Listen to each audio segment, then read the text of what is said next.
I'm Richard with EV4U. In this episode, we will discuss troubleshooting your off-grid power system. So let's get started. Make sure the power is off before touching anything. Some of the most important tools in troubleshooting are your powers of observation, using your senses. Sight, smell, sound, and touch. Look for things that do not look as they should. A visual inspection can sometimes be all that's necessary. Is there a wire that has come loose? Does something look like it's getting hot, discolored? Recommend using a flashlight or trouble light. Smell is another good troubleshooting tool. Does something not smell right? Does it smell hot or that it's been getting hot? Listen for unusual noises. Unusual noises can be an indicator of a problem. Using your sense of touch, you can detect that things are loose or perhaps worn or rubbing against something, giving things the once over. When troubleshooting, the general rule is to start from either the source or the component and methodically move your way through the circuit. For instance, if a light's not working, is there power to the light? Is there power to the switch? Is there power at the fuse? You could also test by starting at the source and check for power and then go towards the light. Battery to the fuse, to the switch, to the light. The important part is to be methodical and to not skip a component or item that could be the source of the problem. Use test equipment such as a multimeter. Don't make assumptions. Test in a methodical fashion. Here are some common troubleshooting methods. LiPo4 batteries. Measure the battery's voltage. If the voltage registers a low voltage, say between 0 and 5 volts, or maybe just a little bit higher, it could be that the battery has gone into low voltage disconnect. In this mode, the internal battery management system, BMS, is protecting the battery from falling below 10 volts and won't allow a charge to be drawn from the battery, not even a voltmeter. To get the battery out of a low voltage disconnect mode, simply take the battery out of the system, disconnect it so it's not part of the system anymore, and connect it to another 12-volt source for about 5 or 10 minutes. This process is similar to jumping a dead car battery and will awaken the battery. After the battery receives a charge in this way, it should register above 10 volts and will be able to accept a charge from your normal charger. Solar panels. Here's some things that you can check when troubleshooting solar panels. First, the most common issues. Loose or bad connections. A damaged wire is a common reason for solar panels not to work. This can be caused by several things, including rodents chewing on the wires, some other physical damage to the wires, or water damage to the wires. If you find a damaged wire, you'll need to replace it. A common issue is a bad fuse. This can be caused by several things, including a loose connection, corrosion, or an incorrect fuse rating. If you find the bad fuse, you'll need to replace it. But first, try to determine what caused the fuse to fail in the first place. Otherwise, you'll just end up replacing fuses. Another common issue is a tripped breaker. This can be caused by several things, including an overloaded circuit, a short circuit, or a ground fault. If you find a tripped breaker, you'll need to reset it. If the problem persists, determine what's causing it to trip. It could be a faulty breaker. Test each item in the circuit. Visual inspections, you can check for dirt, defects, or obstructions on your panels. On the inverter display, check for error codes, which should indicate a problem. Solar charge controller, you can reboot the charge controller by disconnecting it from the solar panels and the battery pack. Remember, always connect power from the battery pack to the solar charge controller prior to connecting power from the solar panels to the solar charge controller. And also, the opposite is true. When you're removing the power, remove power from the solar panel input before disconnecting the battery input. The other you want to do is you check the voltage of the panels using a multimeter to check the open circuit voltage. For open circuit voltage test, you're going to turn your multimeter to the proper voltage setting and connect the positive lead to the positive output on the panel through the MC4 connector, and then do the same with the negative. Make sure you're connected properly, polarity wise. And the reading on the multimeter should be plus or minus 10% of the numbers on your panel spec sheet. Also check the connection to the MC4 connectors. There could be a bad connection there. And so you can actually check on the back of the panel, you can check, the output right there, before the wires. And if there's no voltage there, good chance it's the problem with the panel. One sign of poor solar panel performance is low output voltage. And this can happen when the solar panel is not getting enough sunlight. So you want to make sure that, one is a good clear day, you got sunlight, make sure your orientation of the solar panel is good. Another possibility is that the solar panel is dirty. Dust, bird droppings, and other debris block sunlight from reaching the solar cells. Also, if you live in an area with lots of smog, that could also be an issue. So you want to make sure that you clean the panels and get any residue off the surface. ISC, or short circuit current, is the maximum amount of amperage a solar panel can produce when its positive and negative terminals are connected together or shorted.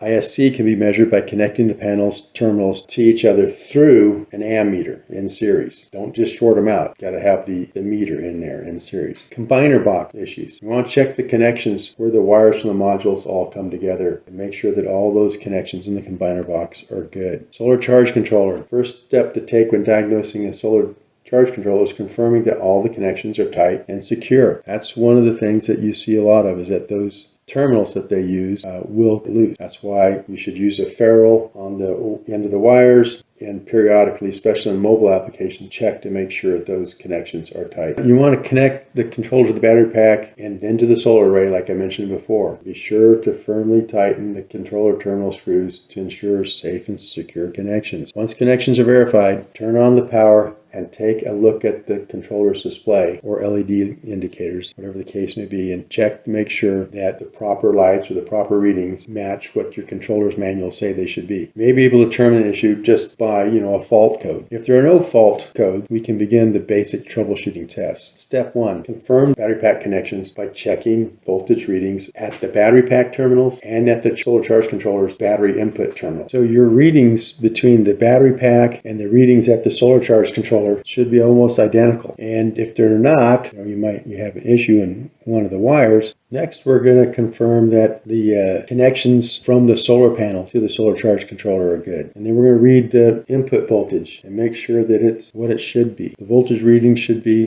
based on your sun exposure and all of that, but make sure that you test along that route where you have, the opportunity to do that, to make sure that, you don't have a problem between the panels and your solar charge controller. And if the solar charge controller keeps shutting off, even though there's plenty of sunlight, everything, check the battery voltage. If you're using a 12-volt system, the voltage should be between 12 and 13 volts. If it's lower, then that may be the problem. You want to check the specs and programming on the solar charge controller. Another issue could be that the battery pack is fully charged. And if it is, your battery management system, BMS, which is monitoring the state of charge. So if the battery's at 100% state of charge, at this point, the BMS is going to shut power off. And also the solar charge controller, if it's properly programmed, it's going to shut off, sending power to the battery. People will say, I'm not getting the solar input that I should have. Well, they're taking these readings and making this assessment when the battery pack is either fully charged or almost fully charged. You have to have a load and be drawing that down to get an actual true reading on what the solar panels are putting out. You can't do it at a topped off battery situation. So the opposite is true. Battery voltage gets too low, the BMS will turn off the battery, like we talked about a moment ago. That's why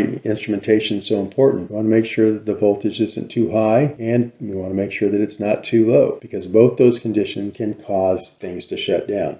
Another is your battery pack temperature. If you have a sensor that's monitoring the battery pack temperature, if that gets too high, that will shut things down. If it's too cold, most of your lithium iron phosphate batteries have cold temperature shut off, and so if it gets too cold, again, they'll shut off, won't allow, they'll still operate. They just won't let power in. They'll shut off the charging. And the other is, you want to also check and make sure that the minimum maximum settings on your solar charge controller are set correctly for your system. Sometimes it's just a matter of setting the programming properly and things start to work as they should. Another possible issue is the output current of the solar panel is greater than the rated current input of the controller. And so not really a major problem, but it is an inconvenience. And so too powerful of a solar panel paired with too low a rated charge controller. And we talked about that when we spoke about solar charge controllers, about how to figure the proper rating and so forth. And so if that's the case, you need to replace it with a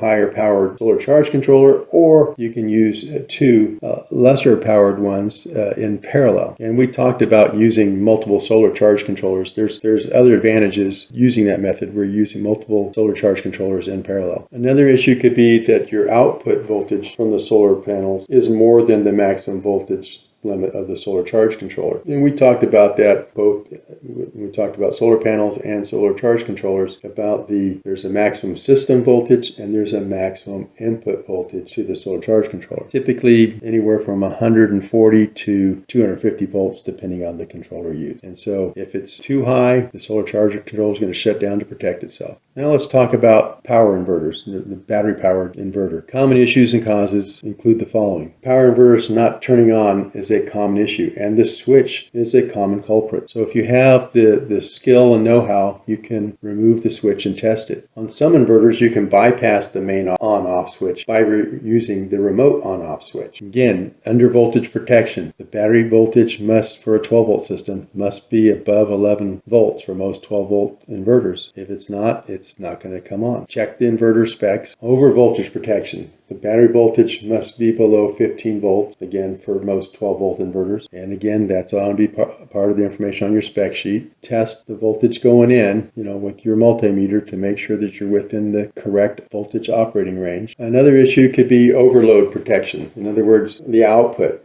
The AC devices that you're powering exceed the rated limits for the inverter. So the inverter can only power AC devices that are within its rated power rating. Trying to connect an AC load that exceeds that going to either trip a breaker or internally trip something in the inverter itself. There's also overheat protection. So that's why it's important to have the inverter in a location that has good airflow, because most of them, you hit 158 degrees Fahrenheit, the thing will shut down. Location and ventilation is very important. Another thing is runtime. If you're pulling, high loads for a long period of time, the thing may not, its internal cooling, the fans and so forth may not be able to maintain the proper temperature, and it will shut down, protect itself. Another thing is, you got to make sure that you're using the right size wires and that you have good connections, because if the wire gauge is too small, again, the wires can get hot. You've got increased voltage drop, and also,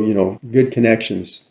Poor connections increase the resistance and can cause problems also. And sometimes, if the inverter's just not working and it doesn't feel like it's too hot or anything, just turn it off, turn off the power to it, turn it off, and wait a bit. And some of them have a reset button that you can hit, check that. But sometimes just turning it off, waiting a few seconds, and turn it back on, it'll reset itself internally. And remember to exercise caution and follow safety guidelines when working on electrical equipment. Always disconnect the power source before inspecting or working on the inverter. If you're unsure or uncomfortable with any of the steps, best to seek professional assistance. Remember, safety first. Well, that's it for this episode. In our next episode, we're going to take a deeper dive into wind power. We did a video on wind power previously, but this one is going to be much more in depth. And so I hope you'll join us. Thank you for watching. Please like and subscribe. Hope to see you next time.